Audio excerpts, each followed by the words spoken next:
So today's experiment is no load test on DC shunt motor, also called as Swinburne's test. So with the help of this Swinburne's test, we are actually going to predetermine the performance characteristics, that is find out the efficiency of this DC machine when it is working as a generator as well as a motor. So we are just doing a no load test, taking the no load readings, that is the no load voltage, no load current, the field current and the no load speed. So we will be taking 4 no load readings, and then that is the end of the experiment. And then with the readings which we have taken, we will be calculating the efficiency of this machine when it works as a generator and when it works as a motor. So this is the circuit diagram for the no load test. So you have a DC shunt motor. The experiment is being done on a DC shunt motor. So the 220 volt DC supply is given, and this is the 3-point starter. So first we have to measure the line current, that is the supply current which is going to the motor.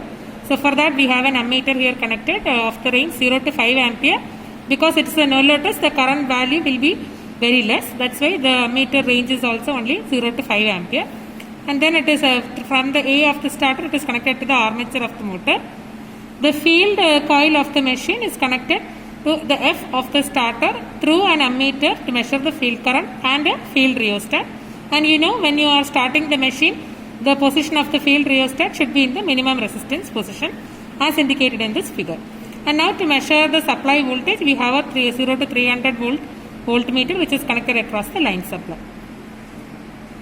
So for this machine where we are going to do the experiment, these are the nameplate details. So it's a 3.5 kilowatt DC shunt motor, 1500 RPM, supply voltage is 220 volt.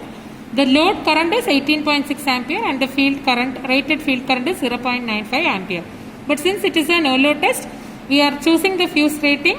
Since the current will be very less flowing, the fuse rating is only 10% of the rated current.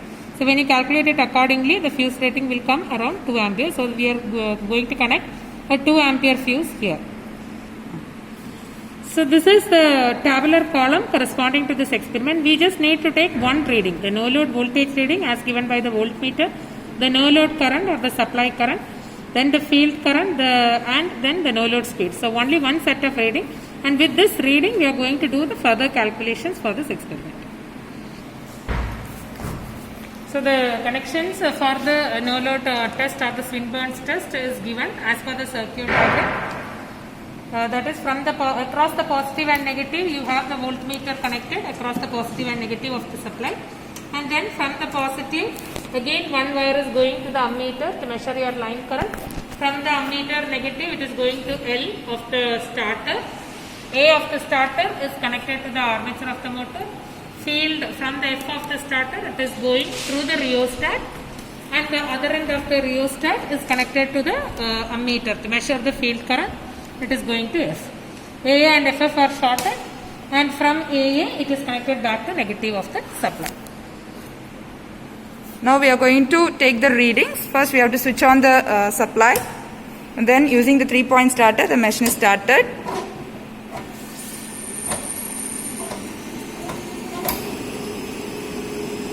And we have to adjust the speed of the machine. Now the speed of the machine is 1380 RPM. You have to adjust the field rheostat and set the speed to 1500, that is rated RPM. So we are adjusting the speed by adjusting the rheostat.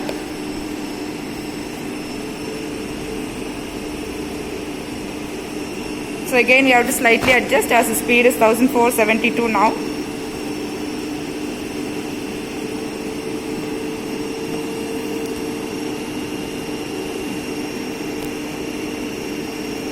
So now the speed of the machine is 1502, so we can take the no load readings under this condition. So the voltmeter is reading 220 volt, the supply voltage that is appearing across this, and the no load line current is 2.4 ampere. 2.4 ampere. And the field current is around 0.81, 0.82 ampere is the field current, and the speed is 1500 RPM. So this is the only set of reading that we need to take, and then again we have to bring back the speed to the normal, that is bring back the rheostat to the initial position, that is the minimum resistance position, and then supply is turned off. The starter will automatically release.